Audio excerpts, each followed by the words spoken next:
The Omaha Tribe, or Umo-in-Ho-en, represents a singular case study in the resilience and adaptive complexity of the Dhegiha Siouan-speaking peoples. Historically defined by their self-designation as those going against the wind or current, the Omaha's trajectory from the Atlantic seaboard to the Missouri River Valley is a narrative of profound geographic displacement, social reorganization, and spiritual persistence. This report provides an exhaustive examination of the Omaha's origins, their sophisticated moiety-based social structures, the metaphysical role of their sacred icons, and their navigation of the colonial and post-colonial American landscape. The ancestral origins of the Omaha are deeply rooted in the woodlands of the eastern United States, likely in the regions now encompassing Virginia and the Carolinas. As members of the Dhegiha branch of the Siouan language family, a group that includes the Osage, Ponca, Kansa, and Quapaw, the Omaha participated in a massive westward migration that preceded European contact by several centuries. Oral traditions and archaeological evidence point to the Ohio River Valley as the primary staging area for the Dhegiha tribes during the 15th and 16th centuries. At the confluence of the Ohio and Wabash rivers, near present-day Cincinnati, these groups lived as a unified entity.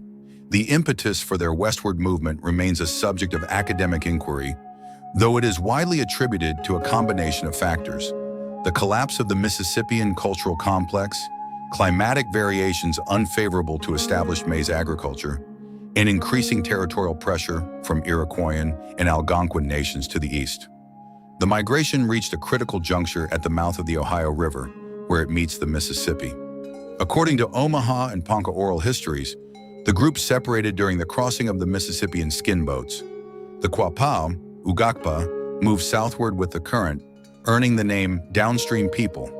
The remaining group, comprising the Omaha, Ponca, Osage, and Kansa, turned north against the current, becoming the Umo-in-Ho-en, or upstream people. By the late 17th century, the Omaha had settled near the mouth of the Missouri River on the northern edge of present-day St. Louis. Their continued northward trek led them to the mouth of the Big Sioux River near present-day Sioux City, Iowa, by the late 1700s. Conflict with the Dakota Sioux in the late 1600s eventually pushed the Omaha and their Ponca kin further west and south into northeastern Nebraska. The Omaha social structure was an intricate reflection of their cosmology, designed to maintain a perpetual balance between the celestial and terrestrial realms. This was physically manifested in the Huthuga, the tribal camp circle established during seasonal migrations, and the communal buffalo hunt. The tribe was divided into two primary moieties: the Inshtasanda, sky people, and the Hongashenu, earth people. This division was not merely administrative, it was a fundamental requirement for existence, as Omaha myth suggests that humanity was born from the union of sky and earth. Hongashenu, earth people, occupied the southern half of the camp circle. They were the leaders associated with war, worldly affairs, and the physical survival of the tribe, including the buffalo hunt. Inshtasanda, sky people, occupied the northern half of the camp circle.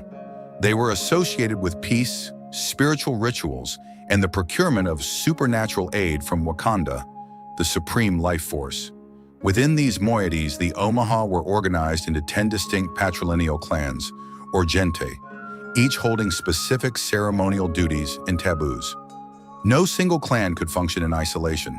The tribal identity was preserved through the interdependence of these groups. Each clan was further divided into sub-gentes. For example, the Inkasab clan included the Iakida, criers, while the Inshtasanda included the Ninibatan and Real Thunder people. These groups observed strict Niki taboos. The Wasabu Hitaji subgroup of the Thatata were forbidden from touching the skin of a black bear, while others were barred from eating small birds or touching buffalo heads. These taboos reinforced the clan's unique identity and its specific link to a mythical ancestor. The Omaha identity was anchored by physical objects that the tribe viewed as living beings with their own biographies and spirits. Chief among these were the Umonhonti, sacred pole, the sacred shell, and the sacred pipes. The Umonhonti, or venerable man, is a cottonwood pole that served as the central symbol of tribal authority and unity for centuries.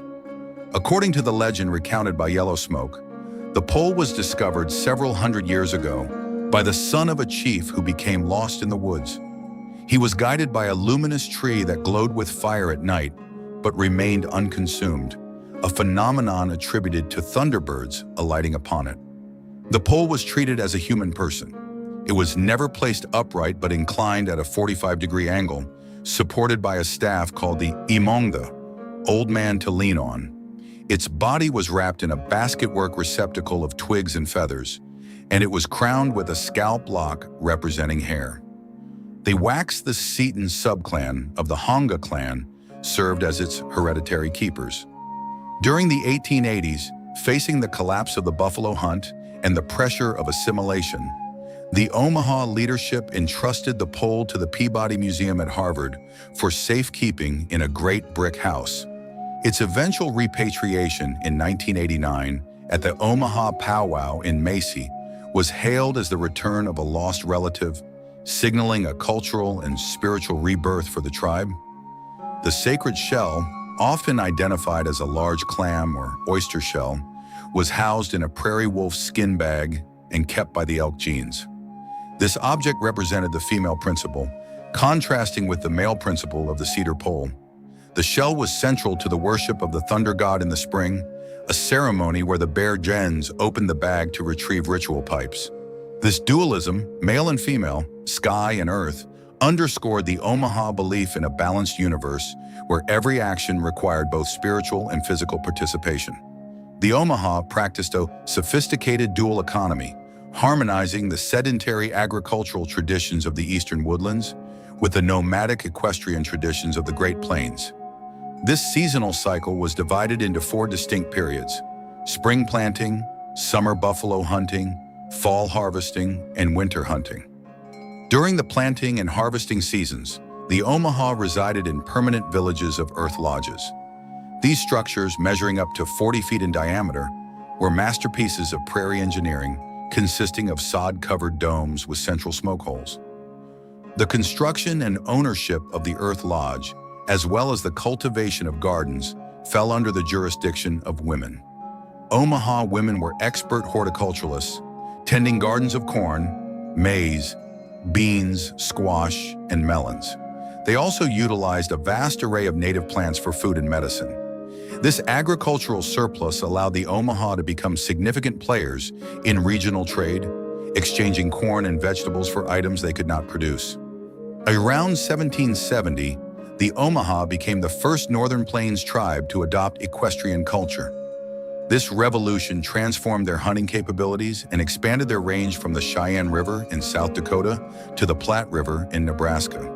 During the summer and winter hunts, the tribe transitioned to portable skin teepees, which were also owned and managed by the women. The buffalo was the general store of the Omaha, providing food, clothing, blankets, rope, and fuel. The communal hunt was a strictly regulated event. Officers appointed by the Incasabe and Hanga clans enforced rules to ensure the herd was not spooked before the entire tribe could participate. The conclusion of the summer hunt was marked by the Heyday Wachi, or Festival of Joy. The Heyday Wachi was a ritual designed to promote tribal unity and internal harmony. A central tree was cut and prepared by a warrior from the Hanga clan, leaving a tuft of branches at the top. The trunk was painted with alternating bands of red, symbolizing day, and black, symbolizing night, representing the continuity of life. By the late 18th century, the Omaha had established themselves as a dominant geopolitical force on the upper Missouri River. Their principal village, Tonwa-Tonga, the Big Village, founded around 1775 in Dakota County, Nebraska, served as a focal point for the regional fur trade. Under the leadership of the formidable Chief Blackbird, the Omaha controlled access to the upper Missouri, regulating trade between European explorers, French-Canadian voyageurs, and other indigenous nations. Blackbird was noted for his diplomatic acumen and his ability to leverage the fur trade to acquire horses and firearms, which cemented Omaha power. However, this period of dominance was brought to a tragic halt by the 1800 to 1802 smallpox epidemic, which decimated the Omaha population and made them vulnerable to their enemies, particularly the Lakota Sioux and Pawnee. The impact of smallpox cannot be overstated. From a population estimated at several thousand, the Omaha were reduced to a fraction of their former strength. This demographic collapse forced a strategic retreat toward the mouth of the Platte River in the 1840s and necessitated a new diplomatic approach toward the burgeoning United States. The mid-19th century was a period of existential crisis for the Omaha. Encroaching European-American settlers, supported by the U.S. government, pressed for land cessions. Simultaneously, the dwindling bison supply and persistent Sioux aggression from the north made the tribe's traditional lifestyle increasingly untenable. Logan Fontenelle, known as Shongaska, White Horse, emerged as a pivotal figure during this transition. Born in 1825 to a French-American fur trader and an Omaha mother, the daughter of Chief Big Elk, Fontenelle was educated in St. Louis and spoke French, English, and Omaha. Appointed as a government interpreter at age 21, he became the primary negotiator for the Omaha during the treaty talks of 1853 to 1854. Fontenelle was the only Omaha leader present at the treaty signing in Washington, D.C., who was literate in English. While he successfully negotiated for the tribe to remain in Nebraska rather than being removed to Oklahoma, the Indian Territory, the cost was the cession of nearly 4 million acres of land. The Treaty of 1854 ceded all Omaha lands west of the Missouri River and south of a line near the Iowa River to the United States. In return, the tribe was granted a permanent reservation of 300,000 acres in northeast Nebraska and promised protection from hostile tribes. Following the treaty, the city of Omaha was founded on the ceded lands. While the city's name was ostensibly a tribute to the tribe, it occurred concurrently with their forced removal to a reservation headquartered at Macy, Nebraska. As the Omaha adjusted to reservation life, a new form of leadership emerged, characterized by intellectual engagement with American institutions as a means of cultural preservation. The LaFlesche family, the children of Joseph LaFlesche, Iron Eye, the last recognized principal chief, led this movement. Joseph LaFlesche recognized that the Omaha must learn the ways of the Americans to avoid total destruction. He mandated Western education for his children, a decision that produced some of the most influential Native American thinkers of the 19th and 20th centuries. Susan LaFlesche Picot, 1865 to 1915, is celebrated as the first Native American woman to earn a medical degree. After graduating at the top of her class from the Women's Medical College of Pennsylvania in 1889, she returned to the reservation as its only physician. Her work was both medical and political. She campaigned aggressively against the liquor traffic on the reservation, noting that white businessmen used alcohol to swindle illiterate Omaha out of their land allotments. She also fought the spread of tuberculosis and founded a hospital in Walt Hill, Nebraska in 1913, which was the first hospital on a reservation not funded by the federal government.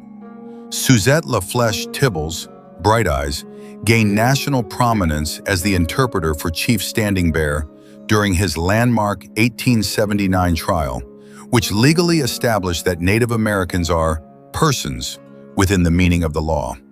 Meanwhile, her brother Francis LaFlesche became a distinguished ethnologist at the Smithsonian Institution. His collaboration with Alice Fletcher produced The Omaha Tribe, a monumental ethnographic work that preserved the tribe's rituals and social history at a time when many feared they would be lost forever. The late 19th and early 20th centuries were characterized by the disastrous policy of land allotment. Under federal legislation in 1872 and 1882, reservation land was divided into individual parcels, and the surplus was sold to white settlers. The sale of land on the western end of the reservation led to permanent demographic changes and enduring legal conflicts. In 1916, special legislation empowered Thurston County to tax Omaha allotments, which forced many tribal members to mortgage or sell their land to outsiders to pay back taxes. This fragmented ownership has led to jurisdictional battles, such as the dispute over whether the town of Pender, Nebraska, remains within tribal boundaries. While the Omaha Tribe contends that only Congress can diminish a reservation boundary, state courts have frequently sided with white-led local governments.